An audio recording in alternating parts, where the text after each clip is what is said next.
So, bakit nasisira ang control joints ng mga planta, warehouses, at ng ating mga garahe? Yan ang malalaman natin sa segment na ito.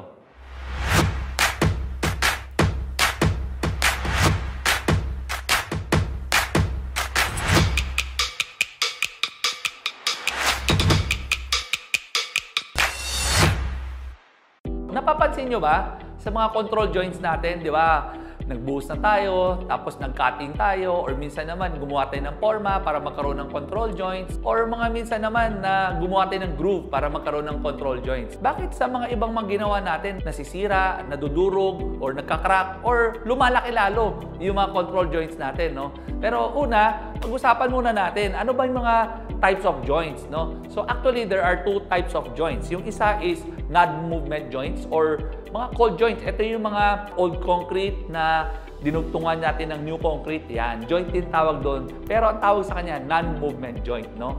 So yung pangalawa naman, ito naman yung mga sinadyang movement joint. Yan. So isa dito ay yung control joint, or tawag din natin ay expansion joint or contraction joint. Ayan. So yung isa naman ay tawag natin ay isolation joint. Ito naman ay ginagamit to isolate slab from other materials, or yung mga buhos na poste natin na gusto mo i-isolate naman sa slab natin para iwasan natin yung pag-crack ng ating slab. So why do you need to seal the slab joint? So number one, to prevent water penetration. Ayan. So possible na exposed ka and then may ulan, or possible na doon sa activities nyo sa planta, lagi may tubig. So, isang cause ito pag nag-penetrate ang water na magkaroon ng erosion sa ilalim ng slab natin, right? And then, hindi na magpapantay yung slab mo. Ayan. So, dyan tayo magkakaroon na ng problema sa mga control joints natin. Ano pa ba? It also prevents, no, accumulation of dirt. So, ayaw naman natin, di ba, na may control joint ka nga, wala kang sealant.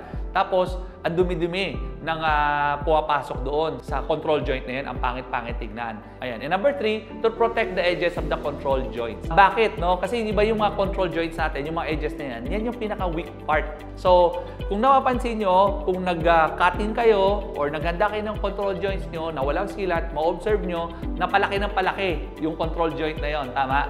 No, ang pangit-pangit, taga later on, durug-durug na siya, no? So, that's the reason why na kailangan mo nang isilat ang control joint na yan. Ayan, sagutin na natin yung tanong natin kanina. Bakit nga ba nasisira ang mga control joints? Ayan. So, number one is that mali ang mga sealants na ginagamit, no? Mali ang materyales na ginagamit natin to seal the control joints. Ayan. So, ano-ano ba ngayon? Ang mga common nakikita namin na ginagamit din sa Pilipinas ay number one ay asphalt. So, ang asphalt naman, sa simula, oo, maganda siya dahil may flexibility. But sa kalaunan, no, sa init, lamig, ulan, so nagiging brittle siya hanggang eventually natatanggal siya. Ayan, pag natanggal na siya, hindi natin siya sinil ulit, then yan, diyan magsisimula na masisira yung control joint natin dahil yung weak edges natin ay magsisimula na mag-crack. Okay, so number two naman, sand cement mix na minsan ginamitan pa na ng fiber para may reinforcement. But then again, hindi pa rin siya enough because this is not flexible enough, no? Kaya nga siya tinawag na control joint, di ba? Para sa expansion and contraction. So, nagkakaroon pa rin ng failure. Ayan. So, number three naman, using epoxy. So, epoxy ay isa sa pinakamatigas na materyales. Ayan, no? So, matigas ang epoxy. Ayan. So, imagine mo na lang. Kaya kang kumuha ng control joint is para makahinga yung ating slab. Tama? So, using an epoxy will defeat the purpose of using a control joint. Ayan. So, number 4 naman.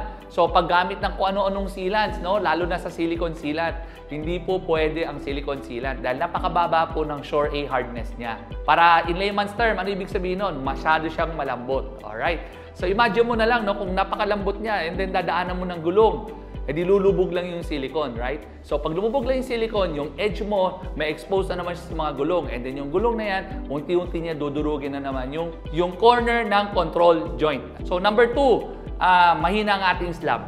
Ayan. So, unfortunately, pangit yung buhos o pangit yung sand cement mix natin, masyadong mababa yung konkreto natin. Kaya nadudurog yung control joint. And number 3, tulad sabi ko kanina, hindi paggamit ng sealant sa control joint. So, ano nga ba ang tamang sealant na gagamitin para sa control joints? Yan ang sasagutin natin na ngayon. So, according sa ASTM number C1311, ang kailangan nating control joint sealant ay dapat nagko-conform sa mga following na to. Alright? So, number 1, hardness. Yung hardness natin should have a 10 to 90 Shore A hardness. At in layman's term again, medyo matigas ng konti. Ayan. So, number 2, kailangan natin ay tamang elongation and tensile strength.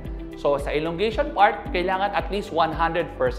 And then para sa tensile strength part naman, at least 150 PSI yung tensile strength niya.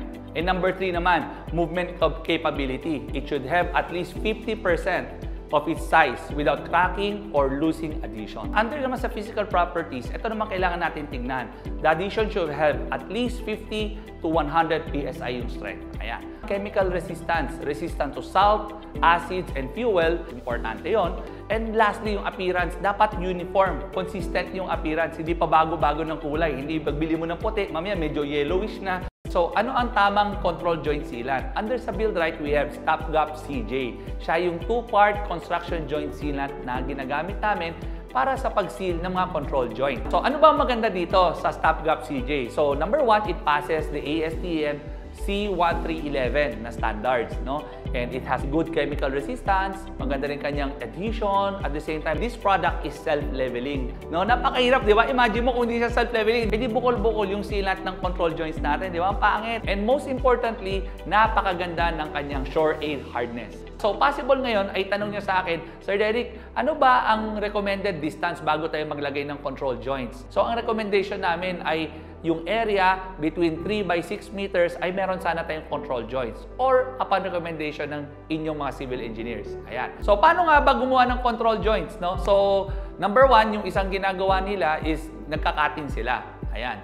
So, number 2 naman, during buhos, nakaporma na yan. And number 3, ito, isang magandang recommendation namin is using a jointing trowel. So, bago tumuyo yung konkreto, gumagamit po tayo ng jointing trowel. Ayan. Alam mo bakit namin nagustuhan ng jointing trowel? Because wala siyang corner edges. Kasi nagkakaroon siya ng bevel edges. So, wala siyang weak edges. Ayan. So, napakagaling, no? So, lalagyan mo na lang ng sealant and wala siyang weak points. Ayan. So, naayos na natin yung control joint natin. So, alam na natin yung sukat, kung saan tayo naglagay. Ito ang huwag niyong kakalimutan. Gumamit ng backing rod. Dahil yung backing rod, number 1, will serve as a cushioning layer. Ayan. So, ibig sabihin, kung nagkakaroon ng stress dahil may load, yung backing rod natin ang susuporta sa sealant. Number 2, yung backing rod will help you control the depth ng sealant natin. And number 3, to prevent yung 3-point adhesion. Ayan. Kasi mapupunit ang sealant kung nakadikit sa 3 points. Kaya nga ang sealants, no, dapat 2-point lang yung dapat dinidikitan, no? Kung may movement, kung 3 yan, punit yung sealant nyo. Ayan.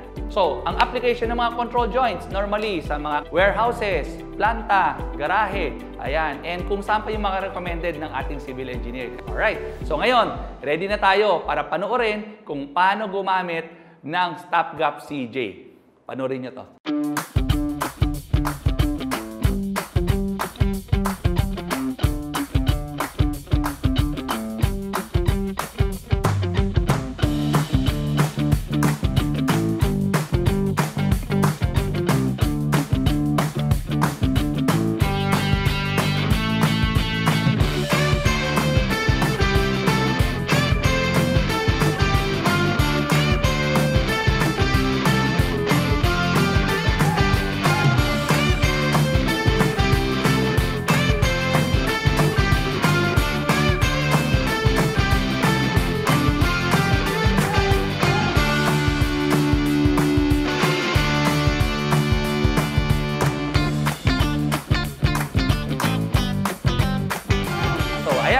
So, finally, meron na tayong solusyon paano ma-solve ang ating mga control joints. Ayan. So, hopefully, nakatulong kami sa inyo.